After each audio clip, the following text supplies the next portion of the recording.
And I can tell you with no uncertainty that miracle cures are no laughing matter. I bid you good day, sir.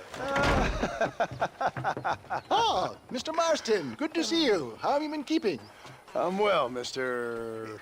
Mr. West Dickens. Nigel West Dickens of Eastcheap, London, New Waverly, New York, and Armadillo, New Austin.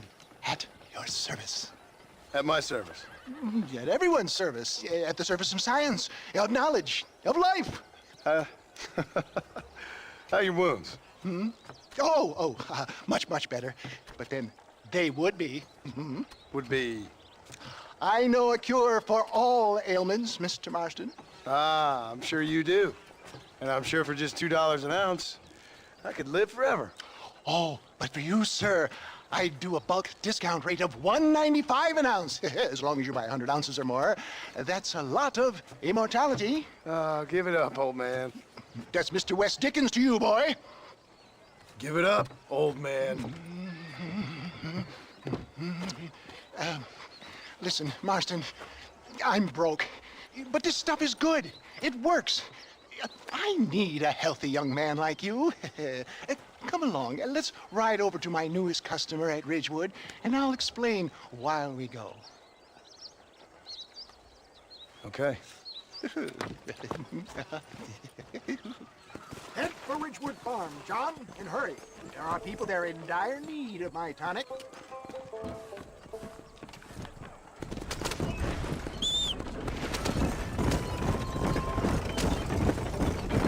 I heard about you, Mr. West Dickens. And I about you, John Marston. Hoodwinked, weak, gullible out of their hard-earned money. Stay on the road! You destroy the merchandise! My dear boy, it is you who is gullible, if I may be so bold, for heeding such ill-informed scuttlebutt. You're as full of wind as a horse with the collar. I have been blessed with the gift of language, and for that I will not apologize. But the West Dickens elixirs speak for themselves. My thousands of happy customers attest to that. If my tonic is such a sham, how do you explain the fine battle in which you find me? For the love of God, try to stay on the road! Last time you saw me, I was knocking at death's door. You should thank the doctor for that. I reckon you were acting it up worse than it was. Act I can, John. A more convincing fellow there has never been. And so shall you. A fair Iago or Cassio. I don't like the sound of this. Showmanship, John. The flourish. The bow. We are operating in a competitive marketplace. Our product must stand out. Get back on the road. We'll have nothing left by the time we get to Ridgewood.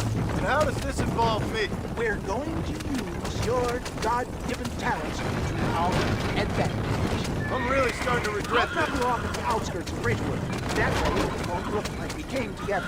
Once I'm set up, saunter nonchalantly into the crowd that is sure to be forming. Eventually, I will call you up to try my tonic. After extolling the virtues, I will have you perform a few feats of wonder to amaze and impress the page. Such as? Best do alight here, dear boy, so no one sees us arriving together.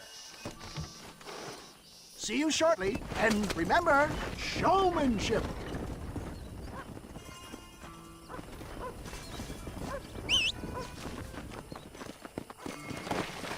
Come on.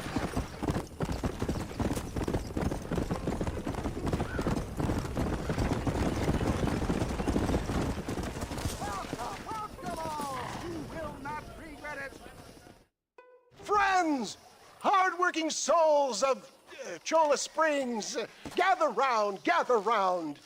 Do you suffer from rheumatism, lumbago, acute chronic sciatic, neurologic or inflammatory pain? Well, I represent the only company that makes the genuine article that cures headaches, neuralgia, earache, toothaches, backache, swelling, sprains, sore chests, swelling of the throats, contracted cords and muscles, anxieties and ravaged nerves, stiff joints, wrenches, dislocations, cuts and bruises, and it adds vitality and vigor to the healthy man. But can you prove it, old man? Oh, I'm sure there's some customer here who could prove the qualities of it by taking a drink right now. You, sir, come up here. Step right up. That's the spirit. Ladies and gentlemen, pay close attention. This poor, wretched volunteer, entirely unknown to me, will demonstrate the effects of Dr. West Dickens' own patent tonic. Be you a cowpoke or athlete, this miraculous elixir developed with the wisdom of the East keeps the muscles supple and relaxes the cords. It loosens the joints and gives a feeling of youth and vigor to the whole system. Not possible, I hear you say. Well, doubt no longer. Faith can move mountains, but I ask not for faith. I am a man of science, and today science will be vindicated. Your eyesight is greatly improved. Is that not so, friend? If you say so. That's right, it is. You heard him. What a good sport you are, sir. Now, gaze over yonder at that porch. If you squint, you may just be able to make out the skull that's hanging there. Go ahead, friend. Shoot that skull and demonstrate the miraculous eyesight you now possess.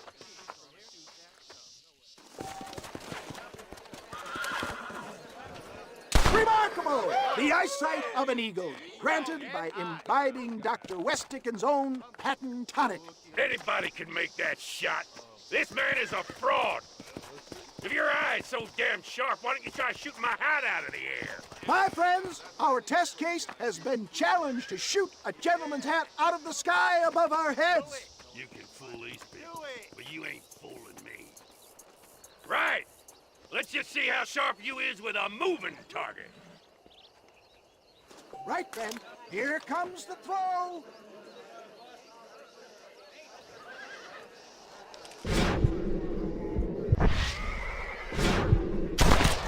You ready to get embarrassed again? Have you ever seen such an eye? Behold the power of the elixir, plucked out of the sky. Hey! Hey! What? You think you can put a hole in a man's hat and just walk away, do you? Well, it don't work like that around here, mister.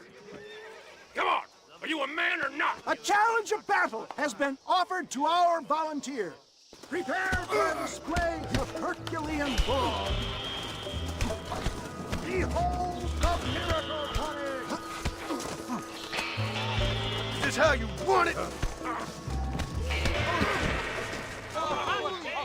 There it is, skeptics and dissenters, irrefutable proof. Do not let this opportunity pass you by. Look, he's over there. Go get him. This ends now. Watch out, he's got a gun. Who the hell do you think you are? You ain't leaving here alive.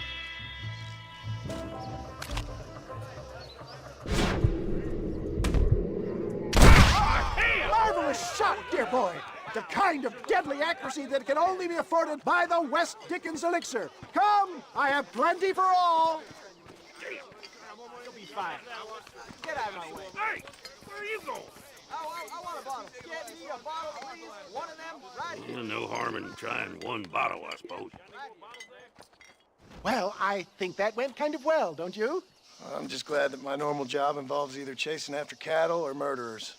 Not the likes of you, mister. Don't be like that. Now, if you'll excuse me, I'd like to say my goodbyes, head on back to the real world. Wait, sir. I've been thinking about your predicament, and I think I may have an idea. I've been thinking I could be your cunning Odysseus. Beware of the Greeks bearing gifts, sir. Williamson had better beware. We will make them into Trojans. I don't rightly get you. I want you to go and see my old friend Seth. He can come across as a little curious, but I'm sure you two will get on. He's most often found at Coots Chapel. He's very devout. Why see him? Because between him and me, we can get those gates to open for you, and you can walk right in, just like in Homer's great Trojan yarn.